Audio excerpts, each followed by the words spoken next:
Welcome to Quick English Tales. Today, I'll tell you a story, not just of pain, but of power. A story of a woman whose eyes spoke louder than her words. A woman who lost everything, but never lost herself. This is The Woman Behind the Veil. Part 1. The Promise. Her name was Zara. She was born in a small village where dreams were smaller than the stars.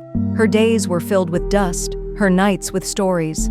Her mother used to tell her, "Your eyes see the world differently, my child. But remember, not everyone likes a girl who dreams."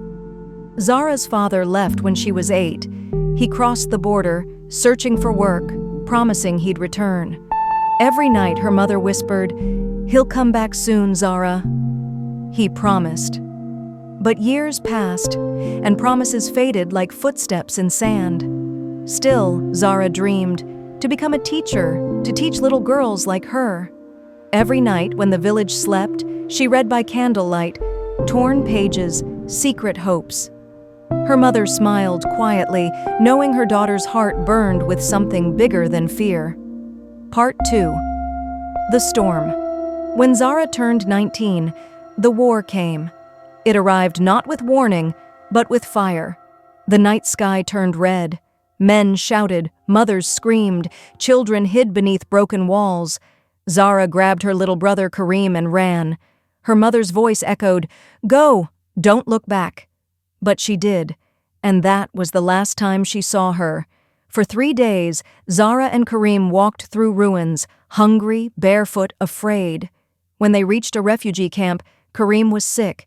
She sold her mother's ring, the only memory she had left, for medicine. But by morning, it was too late. Kareem's small hand grew cold in hers. Zara did not scream. She did not cry. She simply sat there, silent, her eyes fixed on the horizon. Because sometimes grief makes no sound. Part 3. The Veil. Months passed. Zara began to wear her veil every day, not to hide her beauty, but to hide the pieces of herself that the world had broken. In the camp, she taught children to read and write. They called her Teacher Zara, and though she smiled for them, her eyes never forgot what they had seen. At night, she'd sit beneath the stars, writing her memories in a small notebook. Every page began the same way. "Dear Mama, I'm still here." Her words were her strength, her silence, her shield. Part 4. The Stranger. One day, a journalist arrived at the camp, a woman from another land. She wanted to write about the lives of refugees. She saw Zara and said, "May I tell your story?" At first, Zara refused. Her story was too painful, too personal. But the journalist said softly, "Your voice could give strength to others who have none." Zara thought for a long moment. Then she said, "If I tell it, promise me this. Don't write it as a tragedy. Write it as survival." And so she spoke. For hours, Zara shared her memories, her home, her brother, her dreams, her loss. The journalist listened and wept as she wrote. Weeks later, Zara's story appeared in newspapers around the world. Letters began to arrive. Strangers writing to thank her, to offer help, to say, "Your strength saved me." But Zara didn't want pity. She wanted purpose. Part 5. The Return. Years later, the war ended. People returned to rebuild what was left. Zara walked back to her village, now quiet, broken, but alive. She rebuilt her small house with her own hands, and on its wall, she painted the words, "Education is freedom." Children from nearby towns came to learn from her. She taught them not just letters and numbers, but courage and hope and the power of never giving up.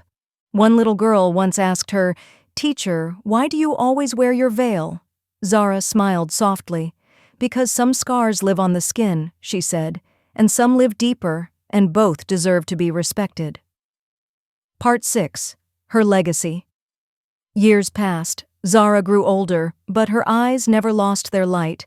Her students carried her lessons across borders and generations, and though Zara never left her small village again, her story traveled farther than she ever dreamed. Her eyes, the same eyes that once saw fire and loss, now saw peace, learning, and love.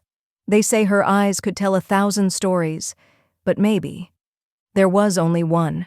That even in darkness, a single woman's light can change the world. Thank you for listening to Quick English Tales. If you felt Zara's story in your heart, don't forget to like, share, and subscribe.